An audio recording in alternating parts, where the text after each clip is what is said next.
At yun na nga guys, welcome back sa aking YouTube channel. At kung ikaw ay bago pa lamang dito sa aking YouTube channel, ay welcome ka sa pamilyang Oragon. By the way, ako nga po pala ang inyong boy Oragon na si Ian Rosallos na nag-iiwan ng isang katagang once sa Bicolano, always Oragon.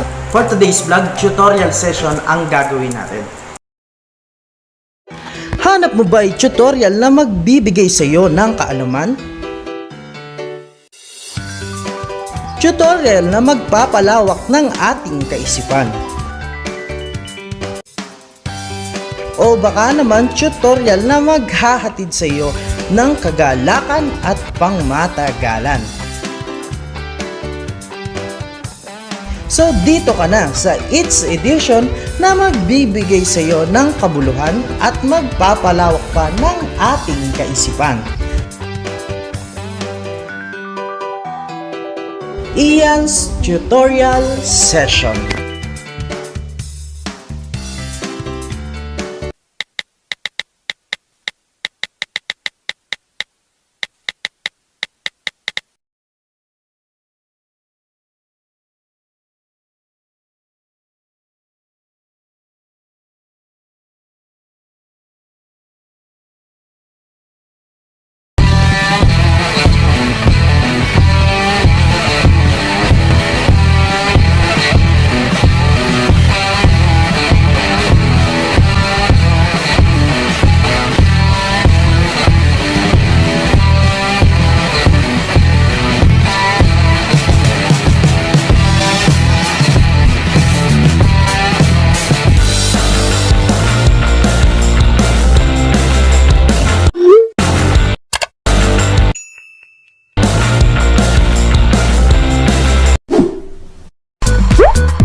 Panibagong kaalaman at panibagong matututunan, yan naman ang gusto natin, hindi ba?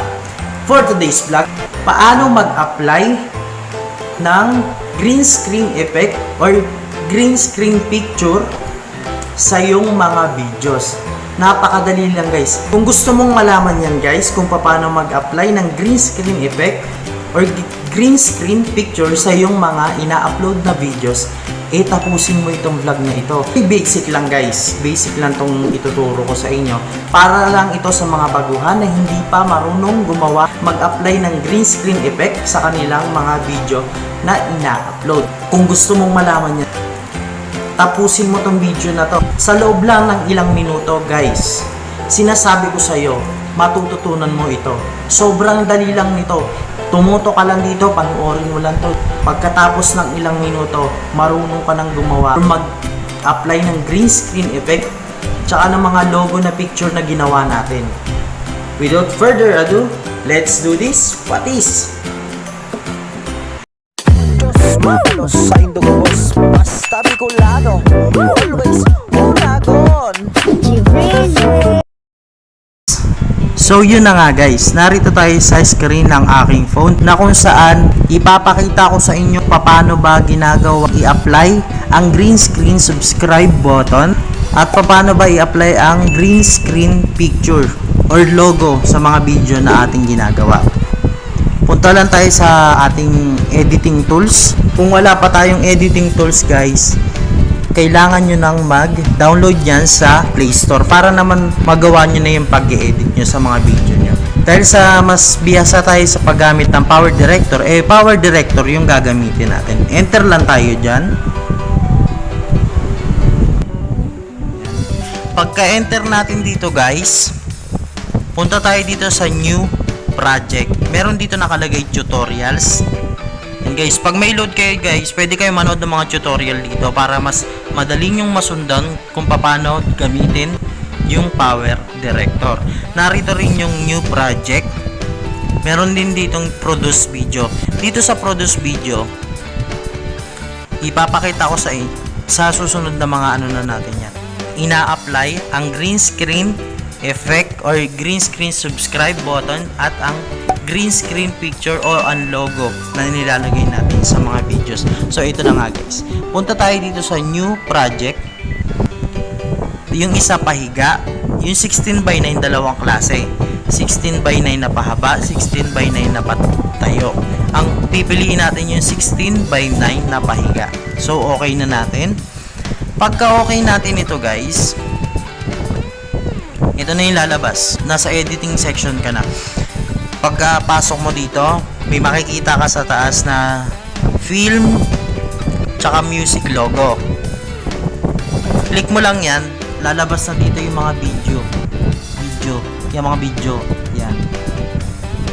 Click mo lang yan guys. Kuha ka lang dyan ng video na lalagyan mo or applyan mo ng iyong mga logo. Tsaka ng subscribe button. Pag nakita mo lumabas na yung plus sign na yan, click mo lang yan, bababa na yan ng kusa dyan. Yan, back na natin. Ito nasa taas, pang-back. Pagka back mo yan guys, so paano ba natin malalagyan to ng green screen subscribe button at ng green screen logo? So ganito lang yan guys, punta ka dito sa dalawang layer na to. Ito yan, enter mo lang yan. May lalabas na title, video, image, at sticker. So saan ba tayo dyan pupunta? Guys, dito tayo pupunta sa video. Una, para dun sa subscribe button. Yan. Dahil may nagawa na akong subscribe button dati pa, yun na lang kukunin natin. Gawin lang ulit. Pagka-click mo ng una, click mo lang ulit yung plus sign. Bababa na yan dyan. Then, i-back na natin. Dahil nakuha na natin yung subscribe button. Ito guys, yung green screen effect Yan, pagkakuha mo yan guys, pindutin mo lang ulit yung green screen effect na yan guys. Hanapin mo yung subscribe button kung saan siya banda. Yan. Dahil nakita mo na kung saan banda yung subscribe button, i-click mo lang yan ulit. Lalabas dito yung pencil, yung pang-cut o pang-hati ng mga video, tapos yung delete. Ang pupuntahan natin guys, itong pencil. Pagkapunta natin sa pencil, pagka-click nitong pencil, may lalabas sa volume, chroma key, color, tutorials, capacity, blips, fade, duplicate, reverse. So pupunta tayo dito guys sa chroma key. Pagka-enter natin dyan or pagka-pindot mo yung chroma key na yan guys, nakikita mo tong tiki-tiki na to, pindutin mo lang yan. Pag nagkulay blue na yan guys, ipindot mo doon or i-click mo doon sa green screen. Pagka-click mo dyan sa green screen na yan, tiki-tiki na yan guys, pag nandyan na yan, pagka-click mo yan, click mo ulit tong kulay blue na tiki-tiki, matatanggal na yung green. So, paano natin matatanggal yung mga green na nasa gilid ng subscribe button? Magandang katanungan yan. Narito yung color range. Yung color range na yan, yung taga-adjust ng, kumbaga yan ang magtatanggal talaga ng totally ng green screen. Ayan guys, nakita nyo guys na wala na. Yung dinos naman guys, ito yung pampatingkad nung subscribe button. Yung ng kulay ng subscribe button. So, yan na. Dahil okay na siya guys, i-click na natin to sa taas para i-back. Okay na yan guys. Bakit dito hindi pa? Ganito ang gagawin natin guys. Di ba ganun lang kadali guys?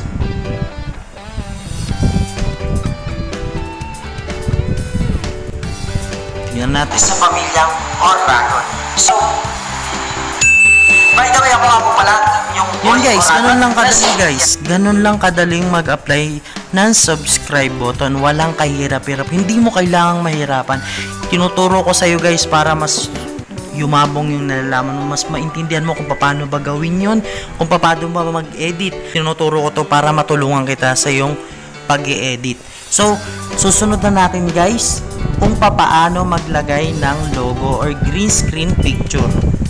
Pagkatapos nito guys, punta ka dito ulit sa second layer.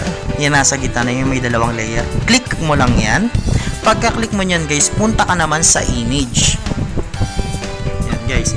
Pagkapunta mo guys sa image, hanapin mo guys yung PixArt. guys. Ito. Yan. Click mo lang yung PixArt na yan. Then hanapin mo yung previous na ginawa nating logo. Ito. My Brother and I. Enter mo lang yan. Pwede mong ilagay dito sa first level. Pwede rin dito sa pangalawa level. Then, pag nakuha na natin yung picture na yan, galing sa PixArt na inedit natin nung nakaraan, back na natin. Pagka back natin guys, ito na yung lalabas. Yan. Yan na yung lalabas guys. Paano ba natin matatanggal yung green screen effect na yan? Yung green screen picture na yan. Ganun lang ulit guys. Click mo lang ulit yung image na yan, na yung kinuwanan mo ng yung picture na yan. Click mo lang yan. Tapos ganyan yung lalabas. Lalabas na dito yung lapis at basurahan. So, pindutin natin yung lapis na yan. Punta tayo sa chroma key. Ganun lang ulit guys. Kung paano mag-edit ng subscribe button, magtanggal ng green screen effect ng subscribe button, ganun din sa picture. Pareho lang guys. Basta nasa green screen siya. Pindutin lang natin yung tiki-tiki na yan. Pagka pindot natin ang tiki-tiki na yan guys, nakikita nyo may lumabas sa tiki-tiki sa taas. Kumbaga pindutin mo lang yung green na yan. Pag napindot mo na yan, o kumbaga na-click mo na yan, click mo ulit yung tiki-tiki na blue. Yan. Katulad lang din guys ang paglalagay ng pag-edit ng green screen subscribe button, ng subscribe effect. Yan guys. Adjust mo lang. Then okay na guys. Ang gagawin na lang natin, i-back na lang ulit natin.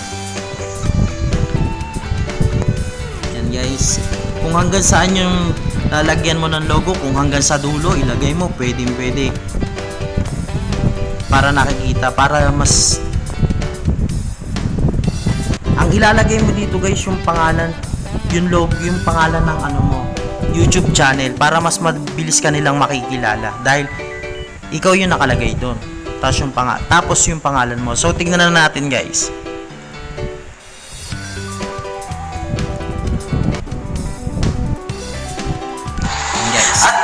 Nakita mo yan. At yun na nga guys, welcome back sa aking YouTube channel. At kung ikaw ay bago pa lamang dito sa aking YouTube channel, ay welcome ka sa pamilyang Oragon.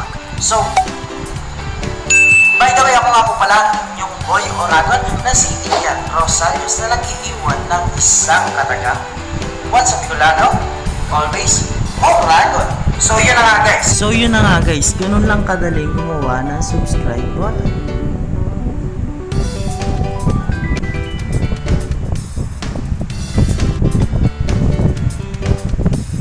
So, ganun lang guys, kadali gumawa ng subscribe button, mag-edit, gamit lang ang chroma key, pati mag-edit ng pati mag-edit ng picture, logo. Ganun lang guys, kadali. Ayan, kita naman natin, sobrang dali. Hindi mo kailangan mahirapan yan guys. Yan, ganun lang kadali guys. Hindi mo kailangan mahirapan. Sundan mo lang yung procedure guys, malalaman mo kung paano gawin yan. So, ganun lang kadali guys, hindi mo kailangan mahirapan. I-back na natin. Malos sa indong boss, basta Bicolano, always Oragon. Yun na nga guys, ganun lang kadali mag-apply ng subscribe button. Ganun lang kadali mag-apply ng green screen effect sa ating mga video. At ganun lang din kadali maglagay ng green screen picture or logo sa ating mga videos. Katulad niyan. Ganun lang guys kadali. Para hindi ka mahirapan guys, sundan mo yung procedure.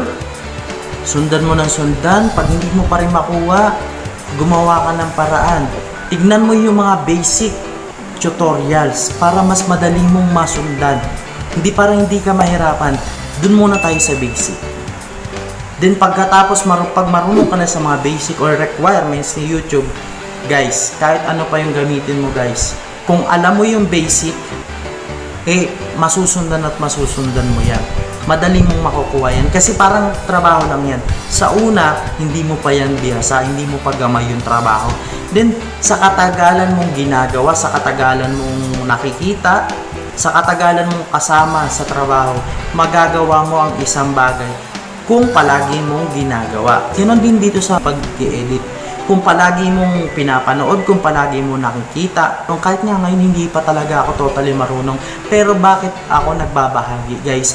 Gusto ko kahit papano, basic lang tong itinuturo ko guys, makatulong sa inyo. Kung nakapagbigay sa inyo to ng kaalaman, kung nakapulot kayo dito ng bagong matututunan or nakapagbigay sa inyo ng kaunting kaalaman dito sa basic na itinuro ko sa inyo, don't forget to subscribe, click the tiny bell, comment down below, and always stay tuned sa aking YouTube channel. Don't forget to hit the tiny bell para naman lagi kang notify sa mga tutorial session na ating gagawin. Hindi lang ito guys, meron pa tayong mga random videos na basta pasaya sa inyo, makakapagbigay ng entertainment, makakapagbigay ng kaalaman kahit papaano, kahit basic lang yan. Mag-share tayo, bakit? Kasi yung basic na yan, diyan nanggagaling yung mga maliliit nating YouTuber na kung saan yung basic na yung makakatulong sa bawat isa sa atin. Hindi ako magiging ganito, hindi ako makakapag-share ng ganito guys kung hindi ko rin na-experience. Kaya ako nakakapag-share sa inyo ng aking kaalaman or knowledge dahil nga po nanonood ako ng mga tutorial, then nai-apply ko sa mga video na aking ini-edit. Kung nagustuhan mo itong video na to, give me a massive thumbs up. Click mo na rin yung tiny bell para naman palagi kang updated sa mga videos na ating i-upload. And don't forget to subscribe. At mag-iwan ka na rin ng comment sa ating comment section na kung nagustuhan mo tong video na to at kung nakatulong sa inyo tong vlog na to. Muli, ako nga po pala ang inyong boy Oragon na si Ian Rosallos na nag-iiwan ng isang katagang. Once a Bicolano, always Oragon. God bless as always.